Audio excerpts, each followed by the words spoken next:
नमस्कार मित्रों, मैं राहुल लाल।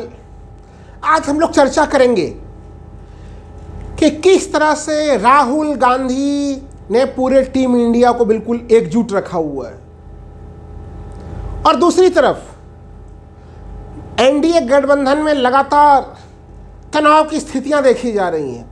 एनडीए गठबंधन तो छोड़ दीजिए, भारतीय जनता पार्टी के भीतर तनाव की स्थितियां देखी जा रही हैं।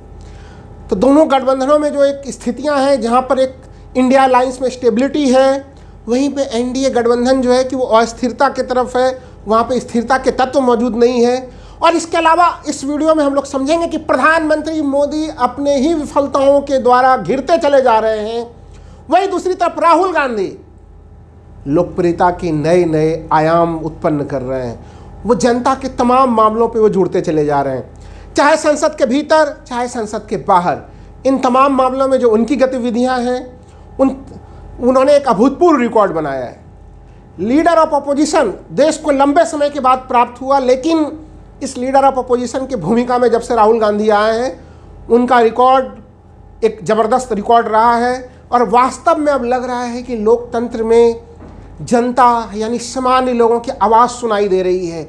सड़कों पर भी अब सामान्य लोगों की आवाज़ सुनाई दे रही है। बिल्कुल अगले कुछ मिनटों तक बने रहे मेरे मित्रों। सबसे पहले हम लोग ध्यान दें, हम लोग चलते हैं दक्षिण के राज्य कर्नाटक। जी हाँ, कर्नाटक में अगर हम लोग देखें तो भारतीय जनता पार्टी की सहयोगी पार्टी भारतीय जनता पार्टी और वहाँ पे उनकी सहयोगी पार्टी थी जनता दल सेक्युलर, और उनके दो सांसद जो है कि जीते थे। एक अकेला सब पर भारी प्रधानमंत्री मोदी जी लगातार नारा लगाते थे, लेकिन स्पष्ट है कि भारतीय जनता पार्टी 272 के जादुई आंकड़े को नहीं छू पाई है। और 240 के आंकड़े पे जब वो सिमटी हुई है, तो वो एनडीए के गठबंधन सरकार को चला रहे हैं प्रधानमंत्री मोदी जी इस समय। और स्थिति क्या है, 2 सदस्यीय जेडीएस यानी कि संसद में उनके 2 सांसद जीत कर आए, और 2 सांसद जीतने के बावजूद भी एचडी कुमार स्वामी को कैबिनेट मंत्री का भारी भरकम पद दिया गया है उन्हें। लेकिन फिर भी एचडी कुमार स्वामी प्रधानमंत्री मोदी को आंखें दिखा रहे हैं। जी हाँ, मैं बात कर रहा हूँ 3 अगस्त से बंगलुरु से मैसूरू के बीच में भारतीय जनता पार्टी यात्रा निकाल रही है। और उस यात्रा में मित्रों, जो सबसे महत्वपूर्ण चीज़ है जिसकी तरफ मैं ध्यानाकर्षण कराना चाह रहा था कि जनता दल निरपेक्ष जेडीएस, जिसके कि 2 सांसद हैं, और वहाँ पे मिला है उन्हें कैबिनेट मंत्री का पद एचडी कुमार स्वामी को। लेकिन अगर आप देख लें दूसरे इनके सहयोगी दल जो कि जयंत चौधरी हैं, यहाँ पे उनको 2 सीटें मिली थी, 2 लड़े, फुल 100% स्ट्राइक रेट रहा, लेकिन जयंत चौधरी को कैबिनेट मंत्री का दर्जा नहीं, उनको कैबिनेट मंत्री का पद नहीं मिला, राज्य मंत्री का पद मिला। जयंत चौधरी को तो सोचिए कि 2 होने के बावजूद भी राज्य मंत्री में रहना पड़ा है, लेकिन कुमार स्वामी कैबिनेट मंत्री बनने के बावजूद भी आंखें दिखा रहे हैं भारतीय जनता पार्टी को। और जो मैं जिस यात्रा की चर्चा कर रहा हूँ कि 3 अगस्त से भारतीय जनता पार्टी बेंगलुरु से मैसूर यात्रा निकाल रही है, उस यात्रा को प्रत्यक्ष या अप्रत्यक्ष किसी भी समर्थन से एचडी कुमार स्वामी ने सीधे सीधे इनकार कर दिया। और अगर मैं ये कहूं कि एचडी कुमार स्वामी ने आंखें दिखा दी हैं प्रधानमंत्री नरेंद्र मोदी जी को, तो इसमें कोई आश्चर्यजनक स्थिति नहीं होगी। आप लोग सवाल पूछेंगे कि आखिर ऐसी क्या नाराजगी हो गई एचडी कुमार स्वामी की? भाई, कैबिनेट मंत्री का पद है, मलाई खाने के लिए तमाम मौके हैं, तो फिर तो उन्हें खुश होकर रहना चाहिए था। अब सोचिए कि कितनी छोटी छोटी बातों को क्षेत्रीय दल मुद्दा बना रहे हैं और सीधे सीधे सरकार को आंखें दिखा रहे हैं। एचडी कुमार स्वामी नाराज हैं। प्रीतम गौड़ा उनको भारतीय जनता पार्टी के नेता हैं, उन्हें उस यात्रा की पूरी जिम्मेदारी दी गई है मित्रों। और वो व्यक्ति जिन्होंने शपथ लिया था कि पूरी तरह से कि हम देवगौड़ा परिवार को राजनीति से समाप्त करेंगे, जेडीएस को समाप्त करेंगे, तो जैसे ही उनको ये पदभार मिला इस यात्रा का, और इस यात्रा को में गौड़ा को जो भूमिका मिली, उससे जो है कि कुमार स्वामी नाराज हो गए। जबकि अगर इसके कुछ दिन पहले अगर हम लोग देखें, अब तो खैर सुप्रीम कोर्ट ने कांवड़ियों से संबंधित जो एक बड़ा सा जो निर्णय लिया था उत्तर प्रदेश सरकार ने, उस निर्णय को सुप्रीम कोर्ट ने उसको हटा लिया। लेकिन जब तक सुप्रीम कोर्ट ने उस निर्णय को वापस नहीं करवाया था, उसके पहले जयंत चौधरी ने भी बड़ी कठोर आपत्तियाँ प्रकट की थी कि कांवड़ियों वाले रास्ते में जिस तरह से सभी दुकानदारों को बाध्य किया जा रहा था उत्तर प्रदेश में कि उन्हें अपना नाम लिखना पड़ेगा, और तमाम आप लोग जानते हैं कि कासिम फल वाला और ये तमाम काफ़ी वायरल चीज़ें रही थी उस समय। हालांकि सुप्रीम कोर्ट उसके लिए धन्यवाद की पात्र है कि कांवड़ यात्रा काफ़ी ज़ोर शोर से उत्तर प्रदेश में चली और जो उत्तर प्रदेश सरकार की वो गलत निर्णय की स्थिति थी, उस निर्णय को सुप्रीम कोर्ट ने पलटा भी। लेकिन वहाँ पर भी जयंत चौधरी ने बिल्कुल सरकार को लेकर खुल्लम खुल्ला आंखें दिखाई थी। मैं बताना चाह रहा हूँ कि कितनी एक कैसी स्थिति है एनडीए के सहयोगियों के बीच में। एनडीए की सहयोगी पार्टी अनुप्रिया पटेल 69,000 शिक्षक भर्ती में ओबीसी को सही आरक्षण लागू ना करने को लेकर खुद लेटर लिखती हैं वो, यानी अपने सरकार के ऊपर ही अनुप्रिया पटेल हमला कर रही है। तो कहीं न कहीं स्थितियां सामान्य नहीं है। जिस सामान्य स्थिति को प्रधानमंत्री मोदी लगातार दिखाने का प्रयास कर रहे हैं, एक यह है गठबंधन की संकट की स्थिति एनडीए की तरफ। दूसरी तरफ अगर हम लोग देखें तो जो टीम इंडिया है, वहाँ की मजबूती, वहाँ की ताकत आपको सीधे सीधे नज़र आती है। प्रधानमंत्री मोदी जी ने घोषणा की थी कि 4 जून के बाद टीम इंडिया नज़र नहीं आएगी, लेकिन अब सदन में हर समय हर क्षण टीम इंडिया नज़र आ रही है।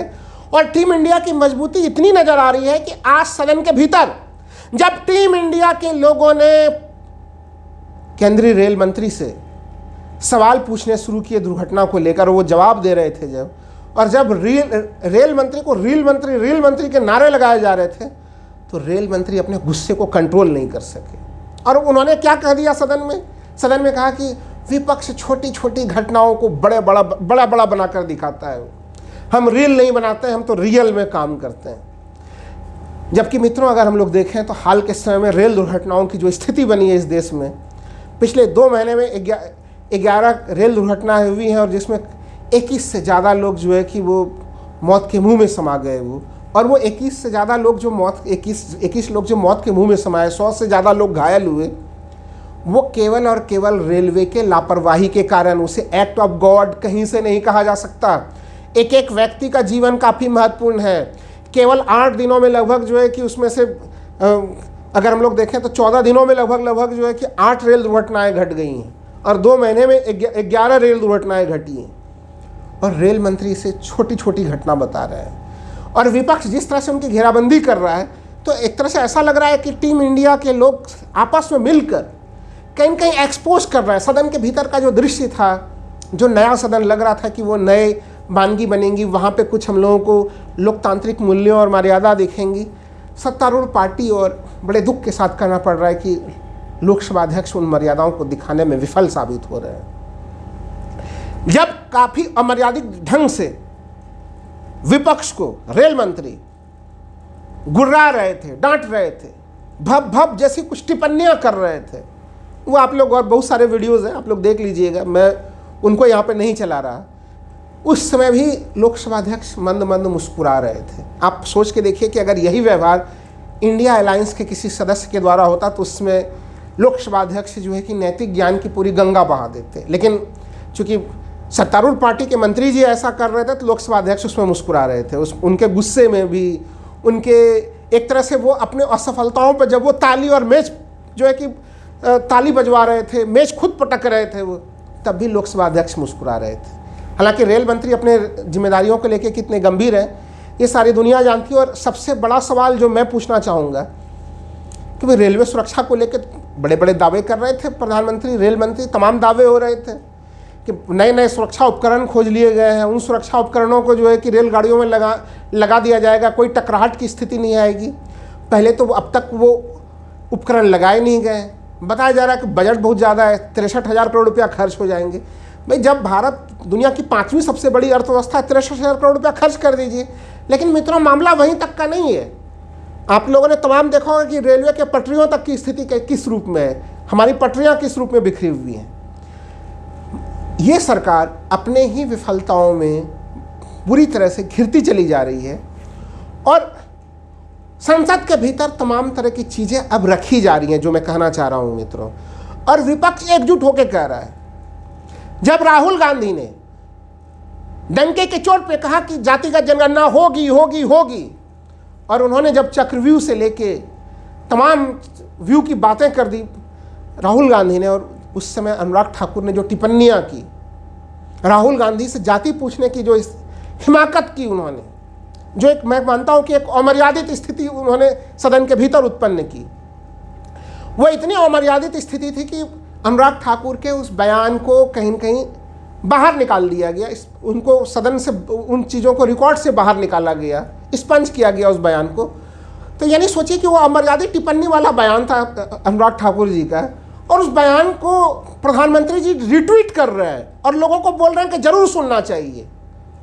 मैंने बार बार कहा कि यह सदन आज, हालांकि कल भारी वर्षा हुई और भारी भरकम वर्षा के बीच में 1200 करोड़ रुपया का जो संसद भवन बना है, अगर हर तरफ हर संस्था हर बिल्डिंग अगर सरकार के विफलताओं की कहानी कहेगी तो भाई नया संसद भवन भी उसमें क्यों चुप्पी साध के रहती। नए संसद भवन में भी जिस तरह से पानी का रिसाव हुआ और वहाँ पे जिस तरह से आप लोगों ने सोशल मीडिया पे देखा होगा, एक ब्लू बकेट रख के उसमें जो है कि पानी के को जमा किया जा रहा था। मित्रों, ध्यान रखने की चीज़ है कि वो किसी सड़क की स्थिति नहीं है, वो किसी सामान्य बिल्डिंग की स्थिति नहीं है, वो किसी एयरपोर्ट की स्थिति नहीं है, वो राम मंदिर की स्थिति नहीं है। यहाँ तक तो हिंदुस्तान सहन कर लेगा, लेकिन 1200 करोड़ के लागत से बने हुए नए संसद भवन में अगर पानी टपकने लगे, पानी रिसने लगे, लीकेज हो जाए, तो फिर सवाल खड़े होंगे कि विपक्ष जो तमाम सवाल एक साल पहले खड़ा कर रहा था, और जब संसद भवन बनने के पूरे प्रोसेस यानी कोरोना काल से जब से ये पूरा प्रोजेक्ट चल रहा था तब भी विपक्ष सवाल खड़े कर रहा था, तो विपक्ष के एक एक सवाल में दम है। और विशेषकर राहुल गांधी ने जिन सवालों को उठाया उसमें सच्चाई सामने से नजर आ रही है। इसके ऊपर भी ये सरकार मौन है। यहाँ पे पेपर लीक हो रहे थे, वो दुनिया जान रही थी, तमाम दूसरी तरह की व्यवस्थाओं में लीकेज थी, वो दुनिया जान रही थी, लेकिन नई संसद भवन भी पहली बारिश में लीक हो जाएगी, ये एक आश्चर्यजनक स्थिति थी। 1200 करोड़ रुपया टैक्स पेयर के लोकतंत्र के मंदिर की स्थिति बनाई गई है इस सरकार में, ये एक दुखद स्थिति है मित्रों। तो मैं बार बार कह रहा हूँ कि यह सरकार अपने विफलताओं से घिरी है, लेकिन राहुल गांधी को देखिए, लगातार जब वो सुल्तानपुर जाते हैं तो वो मोची से मिलते हैं। मोची अगर उनसे मदद की आस करता है तो उन्हें अत्याधुनिक जो है कि सिलाई मशीन उनको उपलब्ध कराई जाती है। उन्होंने अगर आज कोई देश में चुनाव नहीं होना है मित्र, लेकिन अभी भी वो जनसामान्य से उसी रूप में मिल रहे हैं।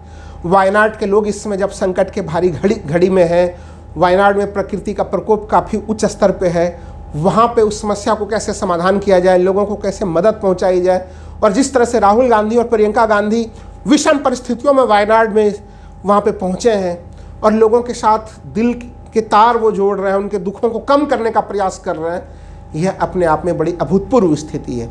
वहाँ पे संवेदनाओं की पूरी गंगा दिखाई देती है, लेकिन सत्तारूढ़ पार्टी में संवेदनहीनता क्यों दिखाई देती है? सत्तारूढ़ पार्टी और रेल मंत्री कैसे कह सकते हैं कि जहाँ पे रेल दुर्घटनाएं घट रही हैं और रेलवे के कमी के कारण रेल दुर्घटनाएं हो रही हैं, कोई प्राकृतिक आपदा के कारण रेल दुर्घटना नहीं हो रही है, और उससे छोटी छोटी घटना कह दे रहे हैं। वो आरोप लगा रहे हैं कि समाजवादी पार्टी और कांग्रेस के हैंडल से जो है कि छोटी छोटी घटनाओं को बड़े बड़े घटना के रूप में दिखाया जा रहा है। ये स्थितियाँ नहीं चलेगी। टैक्स पेयर्स का पैसा है। अब तो हम लोगों को पूरे बजट में मित्रों, आप लोगों ने सबों ने बजट सुना होगा, इस सरकार ने सामान्य बजट में ही रेल बजट को भी जोड़ दिया। सामान्य बजट में रेल बजट के ऊपर कितना समय दिया गया था? आप लोगों को याद हो कि कुछ रेल बजट की कुछ घोषणाएं भी आप लोगों ने सुनी सामान्य बजट में? बिल्कुल नहीं थी कोई घोषणा उसमें। कहीं न कहीं रेलवे के पूरे बजट के मामले के ऊपर कोई चर्चा ना हो, कोई स्थितियाँ ना बने उसके ऊपर, वो चर्चा के विमर्श से ही गायब हो जाए। तो ये सरकार नए नए प्रयोग करती है, और वो प्रयोग इसलिए करती है कि विमर्श को, सच्चाइयों को जनता से छुपाया जा सके। लेकिन विपक्ष और विशेषकर राहुल गांधी उन तमाम कमियों को खोज रहे हैं। लेकिन जिस तरफ मैं इशारा कर रहा था कि एनडीए के कुनबे में बंटवारा दिख रहा है, लेकिन विपक्षी गठबंधन में जिस समय जातिगत जनगणना के ऊपर अनुराग ठाकुर ने हमला किया और उसका जिस तरह से तीखा जवाब अखिलेश यादव की तरफ से दिया गया।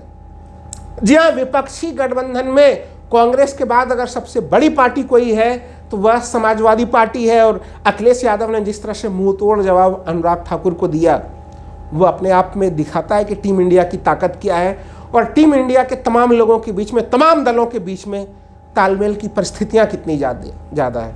तो इसलिए राहुल गांधी कहीं न कहीं जनता के मुद्दों को लगातार उठा रहे हैं और इस लोकतंत्र की रक्षा करने में लगातार वो सक्रिय दिखाई दे रहे हैं। लेकिन प्रधानमंत्री मोदी अपने रवैया को बदलने के लिए अभी तक तैयार नहीं दिख रहे हैं। अगर प्रधानमंत्री मोदी थोड़े भी संवेदनशील होते तो कम से कम वो अनुराग ठाकुर के दिए गए असंसदीय बयान को, जिसको कि खुद लोकसभा अध्यक्ष ने असंसदीय माना और सदन के कार्रवाई से उसे बाहर निकाल दिया गया, उस बयान को कम से कम वो रिट्वीट नहीं करते और लोगों से कहते नहीं कि जरूर सुनिए उसे। धन्यवाद मित्रों।